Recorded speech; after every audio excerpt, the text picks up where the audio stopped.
국민의힘 허은하 의원님의 개회사가 있겠습니다. 모두 손을 흔들어 환영해 주시면 감사하겠습니다. 국민의힘 허은하 의원입니다.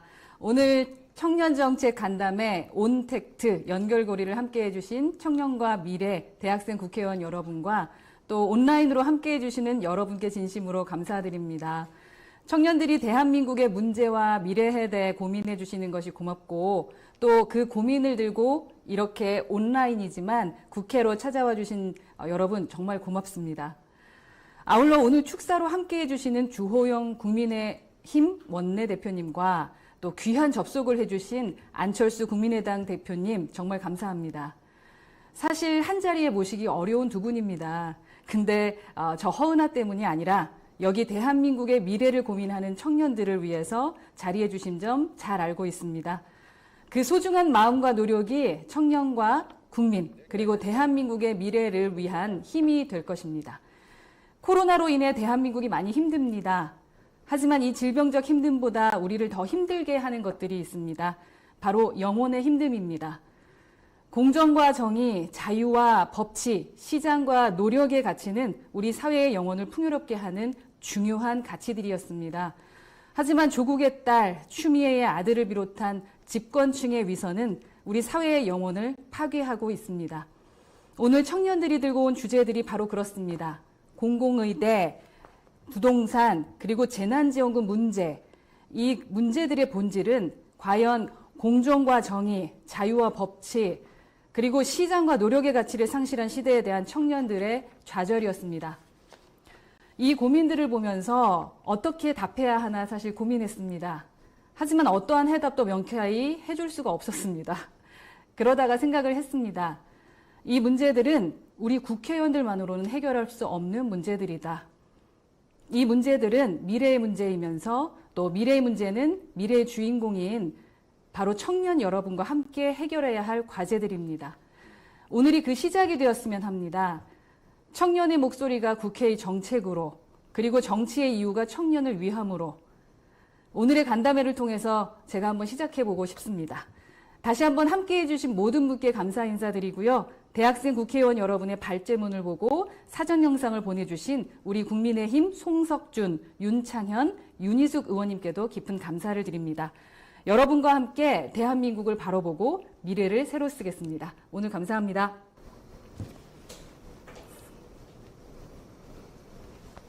네, 감사합니다. 의원님의 말씀을 들으니 정말 청년들이 현실의 벽에 부딪혀 좌절하지 않고 앞으로 더욱 나아갈 수 있는 그런 큰 힘이 된 것 같습니다. 다음으로는 제3대 대학생국회 박선 의장님께서의 인사말이 있겠습니다. 안녕하십니까. 청년과 미래 대학생국회의장 박서원입니다. 오늘 이제 화상회의가 열리기까지 세심하게 배려해주신 그리고 또 작금의 상황 가운데서도 청년들의 목소리를 들어주시고자 이 자리를 마련해주신 허은하 의원님께 진심으로 감사의 말씀을 드립니다. 그리고 코로나로 인해서 이제 청년들에게 코로나로 인해서 많이 어려운 가운데서도 또 청년들을 위해서 바쁜 시간 내어주시고 또 이제 축사로나마 함께 해주시는 주호영 국민의힘 원내대표님, 또 안철수 국민의당 대표님께도 감사의 말씀 드립니다. 오늘 발제를 맡아주실 송석준 의원님, 윤희숙 의원님, 윤창년 의원님께도 감사의 말씀 덧붙여 드리겠습니다. 무엇보다 제가 제일로 사랑하는 우리 대학생 국회의원 여러분, 온라인이라는 네, 이렇게 회의로 시작이 돼서 아쉬움은 있지만 또 학기가 시작된 바쁜 가운데서도 서신의 목소리를 들려주시고자 이 자리에 함께 하셨습니다. 의장으로서 너무 뿌듯하고 또 감사하다는 말씀 재차드립니다. 오늘날 우리 사회는 청년들을 위한 다양한 정책들을 만들고 있습니다. 그러나 치료도 받기 전에 진단서를 먼저 받게 되는 듯한 작금의 청년 정책은 청년들의 생각과 또한 이제 처한 환경을 제대로 담아내지 못하는 아쉬운 부분이 적지 않습니다.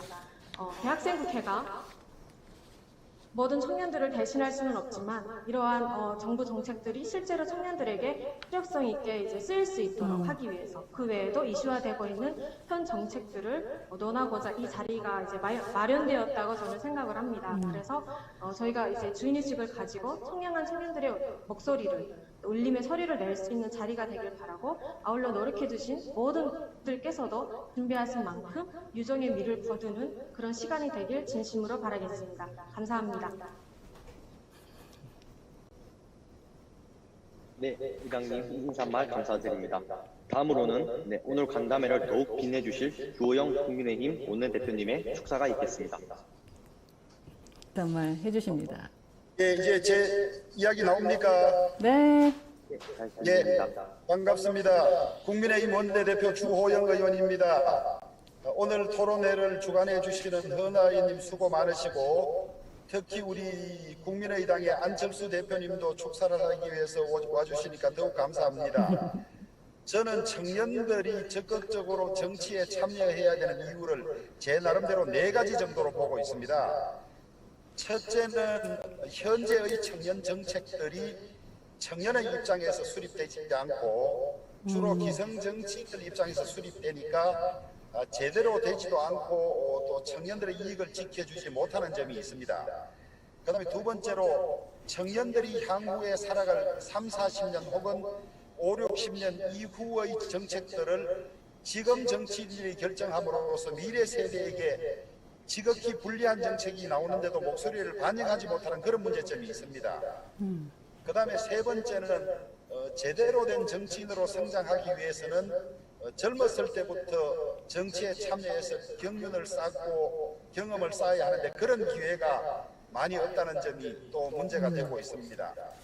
그 다음에 네 번째, 저는 제일 중요하다고 생각되는데 청년 시절이 정의와 공정이라는 점에서 보면 가장 정의롭고 공정한 것을 많이 추구하는데 기성세대의 어떤 이 세태에 따른 것이라든지 이해관계에 따른 이런 어떤 정의와 공정이 깨지는 것을 청년의 시각에서 가장 바로잡을 수 있습니다. 그래서 우리가 4.19 때도 대학생들이 일어서서 그런 잘못된 기성정책을 바로잡았고 이러는데 지금도 보면 정치의 생태계에서 잘못된 것들이 많은데 청년들의 깨끗하고 신선한 시각으로 바로잡아야 될 그럴 필요성이 많습니다. 그렇기 때문에 적극적으로 정치에 관심을 가지고 훈련을 하고 공동체를 위해서 무엇이 가장 바른 정책인지 또 어떻게 하는 것이 정의롭고 대한민국이 지속 가능한지 이런 것들을 치열하게 토론하고 경륜을 쌓아주시기를 부탁을 드리겠습니다.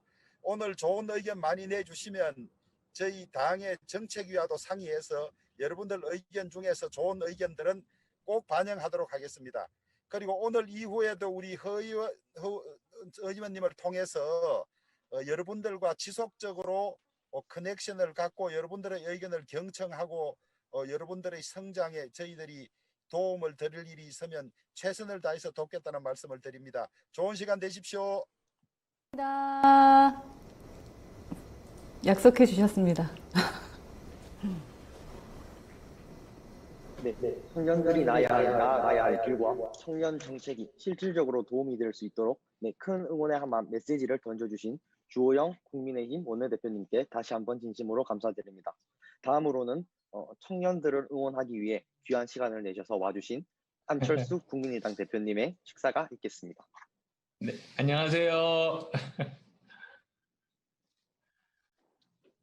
저는 1회 때부터 이 행사에 계속 와서 축하의 말씀을 드리고 있습니다. 그래서 다시 또 새롭게 구성된 의회 멤버들 이렇게 온라인으로나마 만나게 돼서 정말 반갑다는 말씀 드립니다. 제목이 참 좋았습니다. 흔히들 이제 그 언택트라고 하지 않습니까? 근데 언택트는 컨택트를 하지 않는다, 좀 부정적인 의미가 담겨서 저는 좀 그렇게 썩 좋아하는 용어가 아닌데요. 여기 청년분들이 온택트라고 하셨거든요. 그러니까 온라인으로 컨택트한다. 그게 훨씬 더 긍정적인 의미여서 정말 청년들에게 맞는 그런 단어를 선정하셨구나 이런 생각이 들었습니다. 지금 참 많이들 힘드실 겁니다. 여기 보면은 권순철님, 그리고 이동현님, 이지희님, 박서원님, 이승환님, 박기현 사무국장님 비롯해서 정말 많은 분들이 참석을 해주셨는데요. 항상 저는 이렇게 청년들에게 힘든 상황을 만든 기성세대의 한 사람으로서 정말 죄송한 그런 마음을 계속 가지고 있습니다. 그리고 또 아울러 이런 상황을 해결하기 위해서도 더욱더 청년 여러분들이 목소리를 내야 된다는 그런 생각도 하게 됩니다. 여러 가지, 오늘 세 가지 주제가 참 눈에 띄었습니다. 정말 중요한 주제들인데요. 그 중에서 보면 공공의대 부분은 저도 의사이니까 한번 그 도움 말씀을 드리면 좋겠다는 생각이 들었습니다. 그 공공의대에 대해서 토론을 하실 때 가장 주요한 그 질문이 5가지가 있습니다. 우선은 첫 번째는 과연 지금 코로나 이 시기에 이 공공의대 정책을 꺼낸 것이 과연 적절했는가? 왜냐하면 이 공공의대라는 것이 의대를 설립한 이후에 의대를 졸업하는데 6년, 인턴 1년, 레지던트 4년, 그리고 또 남자들 같으면 군대를 갔다 오면 그러면 또 4년. 그래서 아무리 못해도 14년 정도 후에 그 정책적인 효과가 발생합니다. 그래서 과연 지금 하는 것이 적절했는가? 그걸 한번 객관적으로 사실에 근거해서 토의를 해보시면 좋겠다 싶습니다. 그리고 또 두 번째로는 우리나라에서 참 우리는 세계적으로 좋은 의료 시스템을 가지고 있습니다만 문제가 2가지가 있지 않습니까? 하나는 시골에 바로 가서 진료받을 수 있는 병원이 부족하다는 점. 그리고 또 두 번째로는 내과, 외과, 산부인과, 소아과 이런 필수적인 진료 과목에 의사들이 지원을 하지 않아서 그런 이 분야, 필수 분야의 의료 인력이 굉장히 부족하다는 그런 것들이 있습니다. 근데 과연 의사 숫자만 늘린다고 이것이 가능할 것인가? 그 문제도 토의를 해볼 가치가 있다고 생각합니다. 참고로 말씀드리면 우리나라 의료 시스템이 전 세계적으로도 굉장히 독특하다는 건 아셔야 됩니다. 유럽은 공공의료 시스템입니다. 그러니까 공공에서 모든 것을 관장하고 그리고 공공병원, 심지어 스페인 같으면 의사들도 공무원입니다. 그래서 나라에서 전부 돈을 대는 그런 시스템인데 단점이라고 하면 굉장히 좀 느리다는 게 단점이죠. 이번에 그것 때문에 많은 사망자들이 코로나19 때문에 났던 겁니다. 반면에 또 미국으로 대표되는 쪽은 민간의료 시스템입니다. 대부분이 이제 민간의료가 민간 병원들이 그런 것들을 전담을 하고 있는데 또 그러다 보니까 많은 사람들이 혜택을 받지 못해서 또 굉장히 많은 사망자들이 발생했습니다. 그런데 한국은 공공의료 시스템으로 돼 있으면서 거기서 실제로 일하는 건 민간입니다. 처음부터 의도를 가지고 그렇게 했던 건 아니고 공공의료 시스템을 하고 싶었으나 국가적인 재정이 부족하다 보니까 민간에게 그걸 맡겼던 겁니다. 그래서 이런 시스템인데요. 그러면 과연 민간 의사들이 숫자가 많아진다고 해서 자기 스스로 자기 돈으로 오지에 병원을 개업을 할 수가 있겠는가? 사실은 그 문제를 한번 짚어봐야 된다는 거. 그래서 이런 것들까지도 고려해서 한번 서로 논의를 해보시면 좋겠다 싶습니다. 그리고 또 세 번째로는 과연 우리나라가 의사 인력이 실제로 부족한가? 그리고 또 부족하다면 어느 정도가 부족한가? 그런 것도 굉장히 중요한 것 아니겠습니까? 그런 것들도 염두에 둬서 한번 의논을 해보면 좋겠고요. 그 다음에 또 마지막으로는 공공의대, 만약에 의사가 부족해서 의대를 설립해야 된다면 공공의대를 설립하는 것이 옳은가? 왜 그러냐면 처음에는 의전원이죠. 그러니까 대학원 수준의 그런 것들을 만들었다가 실패해서 거의 대부분이 다시 의과 대학으로 돌아갔습니다. 고등학생이 수능을 쳐서 또는 그래서 바로 입학할 수 있는 그런 시스템인데요.